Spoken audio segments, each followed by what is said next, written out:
Gearbox has been extremely popular over the past few years for their uniquely patented core and crazy performance. With their initial paddles being built like a tank and their more recent releases hitting like a tank, their new GX2 line wants to bridge the gap between both of those while adding an edge guard, which we have not seen before from a Gearbox paddle with their patented SST core. But before we dive deeper into these paddles, it would mean a lot if you could hit that subscribe button down below, as these videos do take a good amount of time and effort. Also, as a quick disclaimer, these paddles were provided by Gearbox, but no review was promised, and all thoughts are my own. With that out of the way, let's jump into the specs.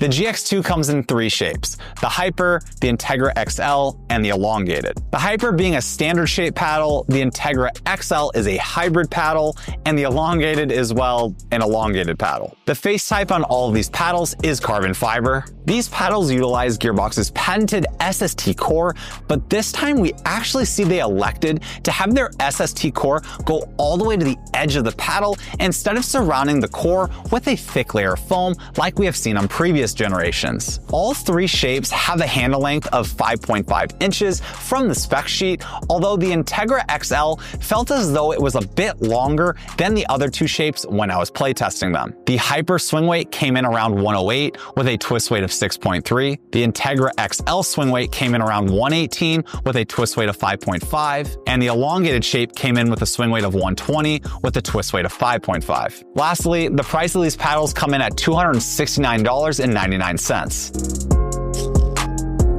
This paddle is going to be very polarizing. My first 10 or so games using the GX2, I enjoyed it, but I didn't think anything too crazy about it. However, a few playing competitors of mine kept commenting on how well I was playing with the GX2 when switching between paddles during a normal night of testing for me. The next week, I really focused on the GX2 in majority of my games, and I just couldn't tell what was working so well for me. The main reason being is the very muted feel. These paddles really do not provide any feedback or vibrations when you hit the ball. This is a feeling that I usually do not love. I never really struggled to control this paddle, but if you are having an off day, this may be a paddle that would be very hard to fine tune on the spot to figure out what you may be struggling with. I was not sure how the spin on these paddles was going to be, as the faces feel very smooth, but to my surprise, they still perform pretty well. My spin test came back just under 2,000 RPMs, which is plenty in today's market, but certainly not top tier. My serves felt great stock on the elongated model,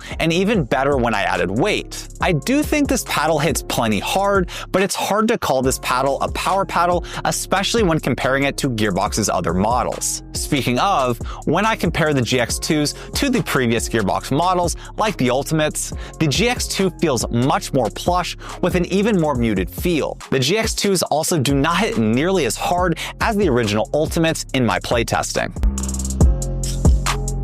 This paddle is just not going to be for everyone. I personally really enjoyed my time with the GX2, but it would not be my first choice if I were going to play a tournament tomorrow. I think Gearbox made great improvements to the sweet spot, brought back higher durability, and so far the paddle has not broken in to the extent that we have seen on previous Gearbox models. If you are someone who struggles with tennis elbow, this is certainly a great option for you. If you are a Gearbox fan and have been wanting a better sweet spot and more control, the GX2 is likely a good fit for you. However, if you are wanting a paddle with good feedback, this one will likely disappoint with its very muted feel. While I think the GX2 is a very solid paddle, it's just hard to recommend for $269.99, as its performance just really doesn't stand out amongst the crowd outside of its low vibrations. If you have played with a Gearbox paddle before, I would love to hear how your experience has been. If you have any questions for me, feel free to drop those down below. And lastly, thank you for watching, and I'll see you next time.